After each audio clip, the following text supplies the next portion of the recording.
hari ini saya akan menjelaskan tentang bimbingan kelompok, salah satu materi paling penting dalam dunia bimbingan dan konseling.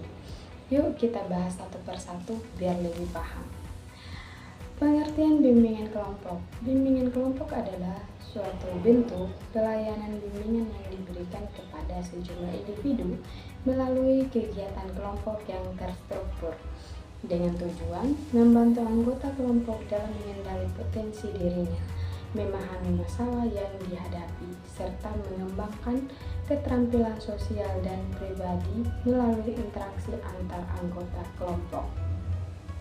Bimbingan kelompok bukanlah terapi kelompok, fokusnya adalah pencegahan dan perkembangan, bukan penyembuhan psikologis.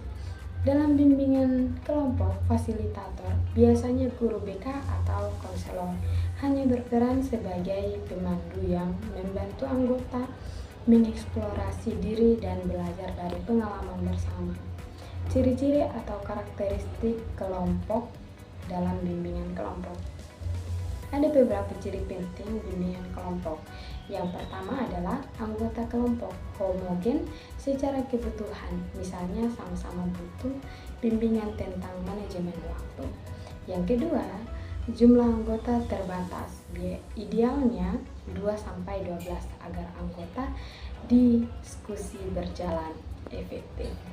Yang ketiga, adanya tujuan bersama, yaitu pertumbuhan dan pemahaman diri. Yang keempat, interaksi dua arah, semua anggota berkontribusi dan belajar dari satu sama yang lain. Yang kelima, keterbukaan dan kepercayaan tinggi antar anggota kelompok.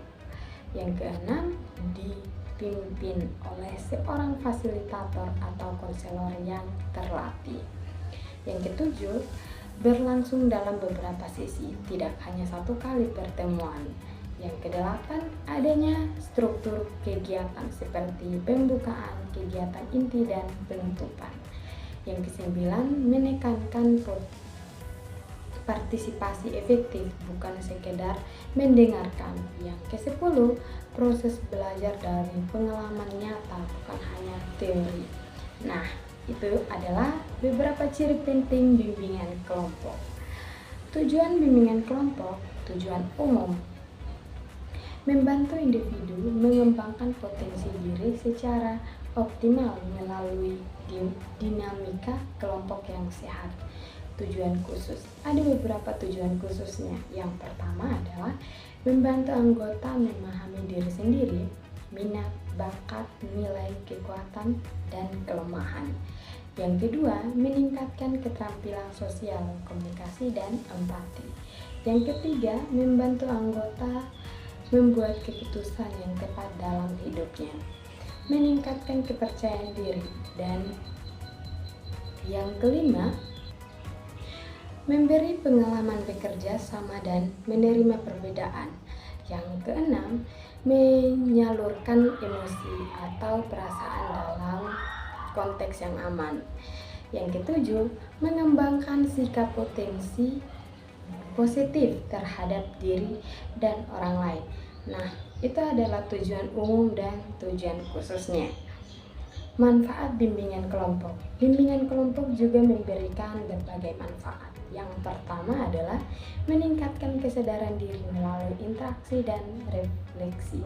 Yang kedua, mengurangi perasaan terasing atau sendiri karena menyadari bahwa orang lain pun mengalami tantangan serupa.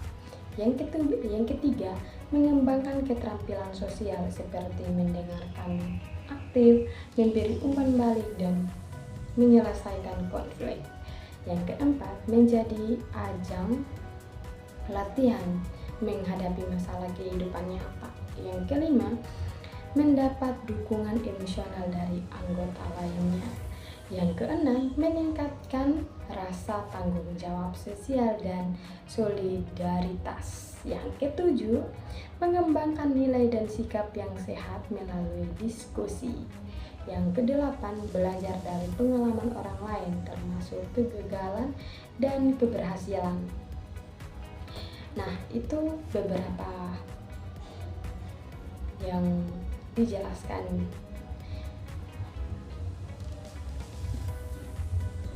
Jenis-jenis kelompok berdasarkan tujuannya, kelompok dalam bimbingan dapat dibedakan menjadi: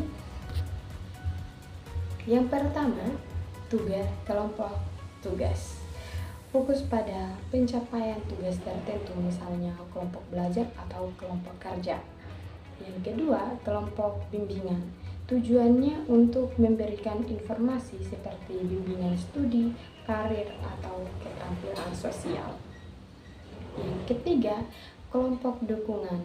Diperurutkan bagi individu untuk yang memiliki pengalaman serupa, seperti kelompok untuk anak korban penceraian atau kelompok remaja dengan tekanan sosial.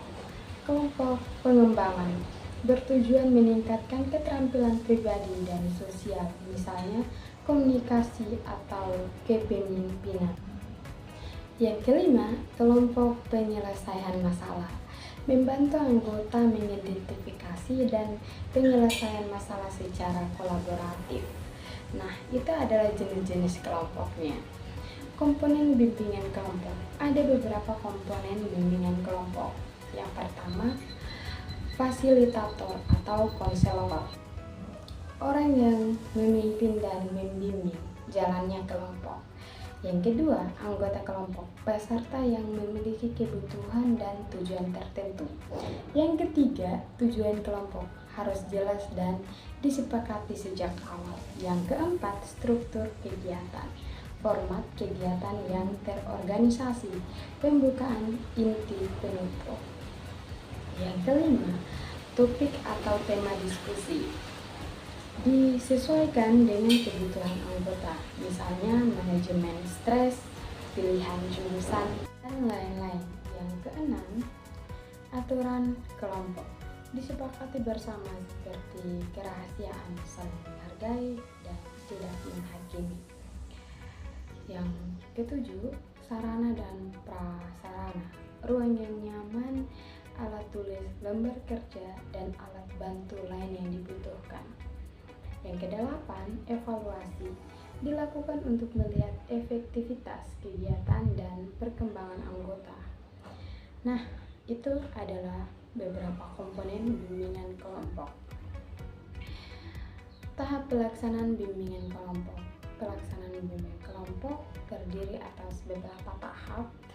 Yang pertama, pembantuan, perkenalan antar anggota, penentuan aturan kelompok atau norma, membangun rasa aman dan kepercayaan.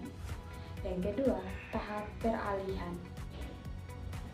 Muncul dinamika seperti konflik kecil, kecanggungan, atau perbedaan pendapat. Konselor membantu kelompok mencapai keseimbangan. Yang ketiga, tahap kegiatan inti. Diskusi mulai efektif dan mendalam. Anggota mulai terbuka dan saling mendukung. Proses eksplorasi masalah pribadi menjadi di sini. Yang keempat, tahap penutupan. Menyimpulkan proses yang telah dilalui. Refleksi bersama, memberikan umpan balik, menentukan tindak lanjut jika diperlukan. Sekian dari saya, semoga bermanfaat. Terima kasih. Bye-bye.